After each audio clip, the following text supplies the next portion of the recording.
नमस्कार, खबरों का पंचनामा देख रहे हैं आप। मैं हूं आपके साथ पूजा। हम लेकर आए हैं देश और दुनिया की 5 बड़ी खबरें जिस पे चर्चा के लिए मेरे साथ स्टूडियो में मौजूद हैं कैपिटल टीवी के editor in chief doctor Manish Kumar. Doctor साहब, बहुत बहुत स्वागत है आपका। धन्यवाद। सबसे पहले नजर हेडलाइंस पर।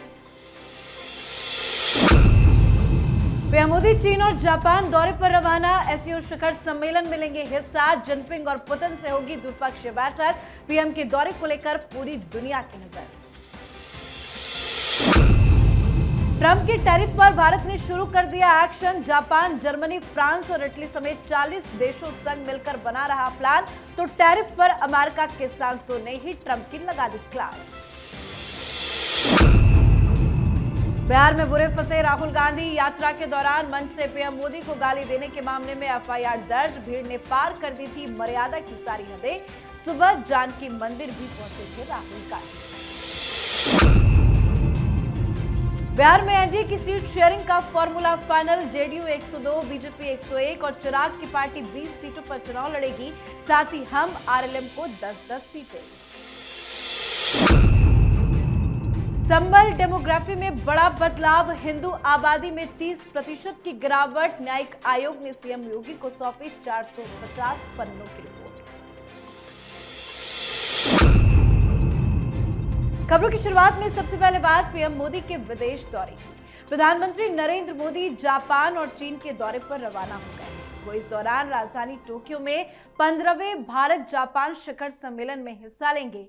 इसके बाद वो जापान से सीधा चीन जाएंगे। प्रधानमंत्री नरेंद्र मोदी 31 अगस्त को चीनी राष्ट्रपति शी जिनपिंग और 1 सितंबर को रूसी राष्ट्रपति पुतिन के साथ उच्च स्तरीय द्विपक्षीय बैठक करेंगे। ये महत्वपूर्ण बैठकें चीन में एससीओ शिखर सम्मेलन के दौरान होगी। ये एक ऐसा मौका होगा जब तीनों देशों के राष्ट्राध्यक्ष एक लंबे अरसे के बाद साथ में होंगे। बता दें कि पिछले 7 वर्षों में प्रधानमंत्री की ये पहली चीन की यात्रा होगी। एलएसी पर जून 2020 में गलवान घाटी में हुए सैन्य झड़प के बाद पहली बार प्रधानमंत्री मोदी चीन जाएंगे और बैठक में भाग लेंगे। ऐसे में ये मीटिंग कई मायनों में दोनों देशों के बीच रिश्तों के लिहाज से भी महत्वपूर्ण माना जा रहा है, खासकर ऐसे समय में जब भारत और अमेरिका के बीच टैरिफ को लेकर रिश्तों में तल्खी बढ़ती ही जा रही है। आज पीएम मोदी रवाना हो गए। कितना इंपॉर्टेंट ये दौरा होने जा रहा है? देखिए, इसके इंपॉर्टेंस को आप इस तरीके से समझ सकते हैं कि प्रधानमंत्री मोदी की यह खबर, अभी तो वो चीन पहुंचे नहीं और डोनाल्ड ट्रंप का ट्रेड सेक्रेटरी ये कह रहा है, फॉक्स न्यूज से अभी अभी उसने इंटरव्यू दिया और ये कहा कि we know India is world's largest democracy and we are the largest economy. हम दोनों के बीच बातचीत हो जाएगी। Will sort this out. मतलब प्रधानमंत्री मोदी ने जो चाबी घुमाया है जर्मनी, जापान, ऑस्ट्रेलिया, ब्राजील, चीन, रसिया, इन सब देशों के साथ भारत की जो डिप्लोमेसी हो रही है उसका असर वो अमेरिकन गवर्नमेंट के ऊपर साफ साफ दिख रहा है। दिक्कत क्या है कि डोनाल्ड ट्रंप ने हिंदुस्तान को गलत आंक लिया। उनको लगा कि जिस तरीके से पूरा का पूरा यूरोप जो है वो नील डाउन कर गया, जापान ने कुछ नहीं कहा, ऑस्ट्रेलिया भी विरोध नहीं किया, ब्राजील ने विरोध किया, आपने 50 लगा दिया। आपको लगा कि भैया आप दुनिया जीत लेंगे। लेकिन प्रधानमंत्री मोदी ने ऐसी कूटनीति या यूं कहें कि चाणक्य नीति खेली है कि डोनाल्ड ट्रंप इसमें फंस गए हैं। चीन में जो कुछ होने वाला है वो ऐतिहासिक है और डोनाल्ड ट्रंप ये अपने आप को बहुत बड़े deal maker, peace maker, Nobel peace prize चाहिए ना, तो आप देखिए वाकई इनको पीस प्राइज दे देना चाहिए। कारण कि आपकी एक मूर्खता की वजह से चीन और भारत अपने तमाम डिफरेंसेस को सॉल्व करके मित्रता के रास्ते पे चला गया। तो it is all due to you. और भारत को डोनाल्ड ट्रंप को इसके लिए धन्यवाद देना चाहिए। जी, तो पीएम का ये दौरा काफी महत्वपूर्ण है। साथ ही ट्रंप के टैरिफ बवाल के बीच में ये यात्रा कई मायनों में काफी खास है। तो इधर भारत लगातार टैरिफ के खिलाफ एक्शन मोड में है। सरकार ने अपनी रणनीति में बदलाव करते हुए ग्लोबल मार्केट में कपड़े के एक्सपोर्ट को बढ़ावा देने की योजना बनाई है। रिपोर्ट के मुताबिक मामले से जुड़े एक सीनियर अधिकारी के अनुसार भारत दुनिया के कुल 40 देशों में डेडिकेटेड आउटरीच प्रोग्राम चलाएगा। इन देशों में ब्रिटेन, जापान, दक्षिण Korea, Germany, France, Italy, Spain, Netherlands, Poland, Belgium, Canada, Mexico, Japan, दक्षिण कोरिया, रूस, तुर्की और ऑस्ट्रेलिया जैसे देश शामिल हैं। इस पहल से भारत गुणवत्तापूर्ण, टिकाऊ और इनोवेशन बेस्ड क्रॉस वर्ल्ड को सप्लाई चेन स्थापित करने की कोशिश करेगा। मतलब भारत एक्शन प्लान के साथ आगे बढ़ रहा है।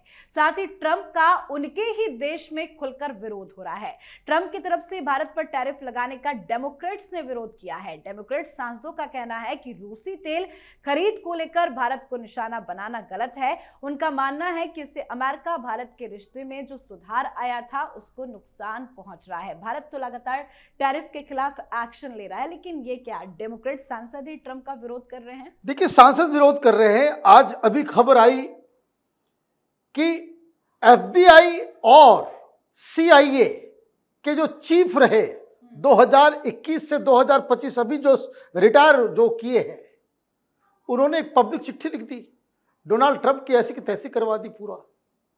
दूसरी चीज, वहां की मीडिया इनके पीछे पड़ी हुई है कि आपने ये किस तरह का फैसला ले लिया। जो मैंने कहा कि धन्यवाद दे हिंदुस्तान को कि आपकी वजह से हिंदुस्तान और चीन में जो है निकटता आई है, और यही चीन और भारत के बीच रिश्ते बदल रहे हैं, सुधर रहे हैं। ये सबसे बड़ा प्रॉब्लम ये हो गया है किसको? अमेरिका में के अंदर डोनाल्ड ट्रंप के लिए जवाब देते नहीं बन पा रहा है। 1 नंबर 2, हिंदुस्तान के ऊपर जो टैरिफ का जो पूरा का पूरा दबाव डाला गया है, उससे सबसे ज्यादा रेडीमेड गारमेंट्स का जो बिजनेस है वो उसके ऊपर असर पड़ रहा है। भारत की सरकार ने 2 काम किए। पहला काम ये किया कि जो भारत में जो रॉ कॉटन आता है वो हमने टैक्स फ्री कर दिया। मतलब इनपुट जो है वो थोड़ा सस्ता हुआ। अमेरिका जितना भी हम गारमेंट बाहर एक्सपोर्ट करते हैं उसका 25% वो अमेरिका जाता था, तो 25% तो बहुत है। ये 25% हम किस हिसाब से बाकी देशों में उसको दे सकते हैं, इसको लेकर के भारत की सरकार ने 40 देशों से राब्ता किया है। अब जैसे इंग्लैंड है, यूके के साथ हमारा एफटीए है, अभी जापान के साथ जा रहे हैं, वहाँ एफटीए होने वाला है, वहाँ पे फ्री ट्रेड। इस तरीके से हम तमाम देशों के साथ इस तरह के एग्रीमेंट्स में जा सकते हैं कि आपका भी कुछ सामान हिंदुस्तान आएगा, उस पर कोई हम टैक्स नहीं लेंगे, और हमारा जो सामान आपके यहाँ जाएगा उस पर आप टैक्स नहीं ले या कम ले। तो ये निगोशिएशन हो रहा है, और लग रहा है कि अगर 40 देशों के साथ आप इवन 10 मार्केट में भी अगर आप अपने सामान को भिजवा सकते हैं, तो जो बिजनेस हम अमेरिका के साथ कर रहे थे वो डाइवर्सिफाई हो जाएगा, और हिंदुस्तान का जो नुकसान होना जो लोग बता रहे हैं वो खत्म भी हो जाएगा। जी, अब बात राहुल गांधी की। बिहार में वोटर अधिकार यात्रा का आज 12वां दिन है। मुजफ्फरपुर में रात्रि विश्राम के बाद सीतामढ़ी पहुंचकर राहुल गांधी ने जानकी मंदिर में पूजा अर्चना की, पर मंदिर जाकर राहुल गांधी बुरे फंस गए। राहुल गांधी के सामने ही मोदी मोदी के नारे लगे। तो वहीं पूर्वी चंपारण में वोटर अधिकार यात्रा से पहले आरजेडी और कांग्रेस में पोस्टर लगाने को लेकर विरोध शुरू हो गया। अभी मामला पुलिस तक भी पहुंच गया है और मुकदमा भी दर्ज हो गया है। पर घिनौनी और शर्मनाक खबर यह सामने आई कि राहुल गांधी की यात्रा में मंच से पीएम मोदी को गालियां दी गई। पीएम मोदी को मां की गालियां देने के मामले में बीजेपी प्रदेश कार्य समिति सदस्य कृष्णा सिंह कल्लू ने पटना के गांधी मैदान थाना में मुकदमा दर्ज कराया है। बीजेपी आग बबूला है। तो वहीं अपशब्दों के इस्तेमाल से मचे बवाल पर अब कांग्रेस नेता मोहम्मद नौशाद ने माफी भी मांग ली है। आखिर क्यों मंदिर जाना पड़ा राहुल गांधी को? देखिए, जब आप स्टेज से खुद मोदी चोर है, मोदी चोर है, इस तरह की भाषा बोलेंगे तो नेता जो है इस तरह की बात करेगा ही। लेकिन कांग्रेस पार्टी के सिस्टम को देखिए। जब ये खबर आई कि मां की गालियां पड़ी है, कांग्रेस पार्टी ने सीधे कहा नहीं नहीं नहीं, तो झूठ है, फेक है, सबूत दिखाओ। वीडियो आ गया इन्होंने कहा कि नहीं नहीं नहीं, कुछ से कुछ हो सकता है। पहले वो पूरे डिनाइल मोड में थे। अब ये मोहम्मद नौशाद जो कांग्रेस पार्टी का उम्मीदवार बनने जा रहा है जाले दरभंगा से, अब वो सामने आया, अब वो माफी मांग रहा है। लेकिन देखिए फिर उसमें भी एक नया पेच है। एफआईआर दर्ज होते ही दिमाग ठिकाने में आ गया और उसके बाद ये कह रहा है कि देखिए हमने नहीं दिया, एक छोटे से बच्चे ने दिया ताकि उसके ऊपर केस ना हो, कोई जेल न जाए।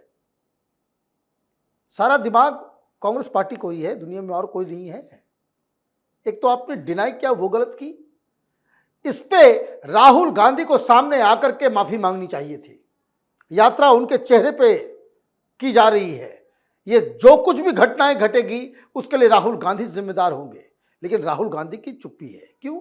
वो खुद इस सब चीजों को प्रमोट करते हैं कि अच्छा, नौशाद को तो बुला करके शाबाशी भी दी होगी राहुल गांधी ने कि बहुत अच्छा किया, ऐसे ही गाली देते रहो, क्योंकि तुम प्रधानमंत्री मोदी को गाली दोगे तो कांग्रेस में तुमको और भी ऊंचे पदों से जो है नवाजा जाएगा। तो ये तो कांग्रेस पार्टी की कहानी है। अब कांग्रेस पार्टी की कहानी तो खत्म हुई।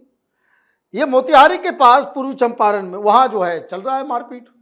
आरजेडी वाले बोल रहे हैं हम लगाएंगे, कांग्रेस वाले हम बोल रहे हैं कि हम लगाएंगे। भाई कांग्रेस वाले की औकात क्या, मार के भगा दिया, केस मुकदमा चल रहा है।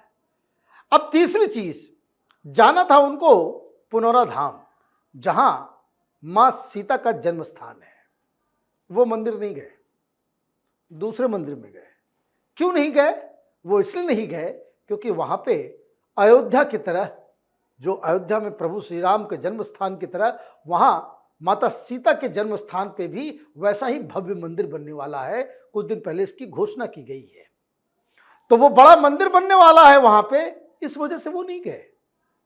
रास्ते में जो मंदिर मिला उसमें वो चले गए। लेकिन जहां जाना चाहिए, तो ये राहुल गांधी का स्टाइल है, जो करना चाहिए वो नहीं करेंगे, जहां जाना चाहिए वहां नहीं जाएंगे, और जो काम बिल्कुल नहीं करना चाहिए वो काम सबसे पहले राहुल गांधी करते हैं। बिल्कुल। तो राहुल गांधी चुनाव से पहले यात्रा जरूर कर रहे हैं, पर इसका कोई असर होता तो नजर नहीं आ रहा है। तो वहीं बिहार विधानसभा चुनाव के लिए एनडीए गठबंधन का सीट बंटवारा फाइनल हो गया है और अब करीब करीब स्थिति पूरी तरह से साफ भी नजर आ रही है। दिल्ली दौरे से लौटे मुख्यमंत्री नीतीश कुमार की बैठक के बाद गठबंधन दलों ने सीटों के विभाजन पर अंतिम सहमति बना ली है। बताया जा रहा है कि जेडीयू 102 सीटों और बीजेपी 101 सीटों पर चुनाव लड़ेगी, जबकि चिराग पासवान की एलजेपी को 20 सीटें मिली है और जीतन राम मांझी की हम और उपेंद्र कुशवाहा की आरएमएल को 10-10 सीटें दी गई है। सीट बंटवारे की खबर है, क्या ये फाइनल हो चुका है और क्या आपसी सहमति भी बन गई है? देखिए, आपसी सहमति पहले से बनी हुई है। करीब 2 महीने पहले हमने इस फॉर्मूले के बारे में बताया था कि 101, 102, 20 के आसपास एलजेपी, और ये ऑलरेडी एक डील डन किया हुआ था। अब सवाल बस इतना ही है कि ये लोग आपस में बैठ के इस बात को तय करेंगे, क्योंकि अब हर सीट के ऊपर जहां जहां चिराग पासवान को लड़ना है, या फिर हमको लड़ना है, या फिर जीतन राम मांझी को, कुशवाहा साहब को लड़ना है, ये सर्वे के साथ ये लोग बैठेंगे और किन सीटों पे किसका उम्मीदवार होगा। और मैं आपको एक और जानकारी दे दूं कि देयर आर सीट्स जिसमें उस तरह के निगोशिएशंस होंगे, जैसे शिवसेना के साथ बीजेपी शिंदे साहब के साथ बातचीत हुई, सीटें शिंदे साहब को उनके मन मुताबिक दी गई, लेकिन कई सारी सीटों के ऊपर उम्मीदवार भारतीय जनता पार्टी का होता। बहुत सारे ऐसे लोग, बहुत सारे प्रवक्ता भी ऐसे थे जो भारतीय जनता पार्टी के प्रवक्ता थे, लेकिन उनका सीट जो है वो चला गया शिंदे साहब के पास, तो उम्मीदवार बीजेपी का ही था, लेकिन वो शिंदे साहब की पार्टी से चुनाव लड़ा। तो ये सारी चीजें जो है, तो एक कोऑर्डिनेशन का माहौल दिख रहा है। मुख्यमंत्री का चेहरा तय है, सीटें तय हो गई, और विपक्ष में महागठबंधन क्या कर रहा है, मुख्यमंत्री कौन होगा राहुल गांधी बता नहीं रहे, सीटें किसके पास कितनी जाएगी इसका पता नहीं चल रहा। तो आप यात्रा ही करते रहे। सो कहते हैं कि भाई कोई शख्स जो है वो घूमता रहा चारों तरफ, जो काम करना चाहिए आप किए नहीं। तो ये मुझे लगता है कि चुनावी तैयारी में अब बीजेपी एनडीए ये महागठबंधन से एक काफी आगे निकल चुकी है। जी, आज की आखिरी खबर में बात संभल डेमोग्राफी में बड़े बदलाव की। यूपी के संभल में पिछले साल हुई हिंसा के मामले में गठित न्यायिक आयोग ने मुख्यमंत्री योगी आदित्यनाथ को 450 पन्नों की रिपोर्ट सौंपी है। इसमें 24 नवंबर 2024 को मस्जिद में सर्वे के दौरान हुई हिंसा और संभल के इतिहास में हुए दंगों का विवरण है। साथ ही रिपोर्ट में डेमोग्राफी बदलाव का भी जिक्र किया गया है, जो काफी चिंताजनक है। रिपोर्ट में बताया गया है कि कभी 45% यहाँ हिंदू थे, जो आज घटकर 15 से 20% ही रह गए हैं। 450 पन्नों की इस रिपोर्ट में शाही जामा मस्जिद बनाम हरिहर मंदिर को लेकर भी जानकारी दी गई है। साथ ही रिपोर्ट में कहा गया है कि संभल कई सारे आतंकवादी संगठनों का अड्डा बन चुका है। अलकायदा, हरकत उल मुजाहिदीन जैसे आतंकवादी संगठन संभल में पैर पसार रहे हैं। ये चिंताजनक है रिपोर्ट। क्या योगी आदित्यनाथ इस पर एक्शन लेंगे? योगी आदित्यनाथ ही क्यों लेंगे? एक्शन पूरे देश में होना चाहिए। आप गूगल कीजिए, आपको पता चलेगा कि संभल के बारे में जितने भी गूगल पे बताया जाता है, 2011 के सर्वे के मुताबिक भी 55% वहां पे मुसलमान बताए जाते हैं। अब सर्वे ये लेटेस्ट हो रहा है, ये 30% ज्यादा कैसे हो गए भाई? 85% संभल के अंदर मुसलमान हैं। जो आजादी के समय 45% हिंदू हुआ करते थे, वहां सिर्फ 15% बचे हुए हैं। ये तो अभी रिपोर्ट आ गई, ये बवाल मच गया। योगी आदित्यनाथ की सरकार है। फर्ज कीजिए 10 साल से यहां पे अखिलेश यादव की सरकार होती, तो क्या पता चलता कि संभल के अंदर मात्र 5% ही हिंदू बचे हुए हैं। यह तो योगी आदित्यनाथ की सरकार है, इस वजह से वहां पे लोगों ने हिम्मत दिखाई। इस रिपोर्ट में हर दंगों का विवरण है और कैसे हिंदू असहाय होकर वो भागता रहा और ये अचानक से आप ये देखिए कि जिस इलाके में 55% मुसलमान बताए जा रहे थे और वहां हकीकत में 85% मुसलमान नजर आ रहे हैं। ये चिंता का विषय है कि क्या ये संभल अकेला है? क्या मुजफ्फरनगर में ये है? क्या बंगाल के 10 डिस्ट्रिक्ट्स में ये कहानी है? क्या बिहार के 20 डिस्ट्रिक्ट्स में ऐसी कहानी है? ये कहां है? लोग बातचीत में बोलते हैं कि हरिद्वार में बहुत सारे मुसलमान आ गए, 40% मुसलमान हरिद्वार में बस गए, तो लोग हंसी में उड़ा देते हैं, मजाक कर देते हैं। ये डेमोग्राफिक चेंज, ये डेमोग्राफी में जो बदलाव हो रहा है, जो पूरी तरीके से हिंदुस्तान के शहरों और खास करके बॉर्डर के इलाकों में जो चरित्र बदल रहा है, ये चिंता नहीं, घोर चिंता का विषय है। केंद्र सरकार को, राज्य सरकारों को इसका इलाज ढूंढना पड़ेगा। बिल्कुल सर, बहुत बहुत धन्यवाद सर बातचीत के लिए। धन्यवाद। तो खबरों का पंचनामा में आज के लिए फिलहाल इतना ही। देश विदेश की बाकी खबरों और उनकी सटीक एनालिसिस के लिए देखते रहिए कैपिटल टीवी। हमें लाइक कीजिए, शेयर कीजिए और कैपिटल टीवी को सब्सक्राइब कीजिए। नमस्कार।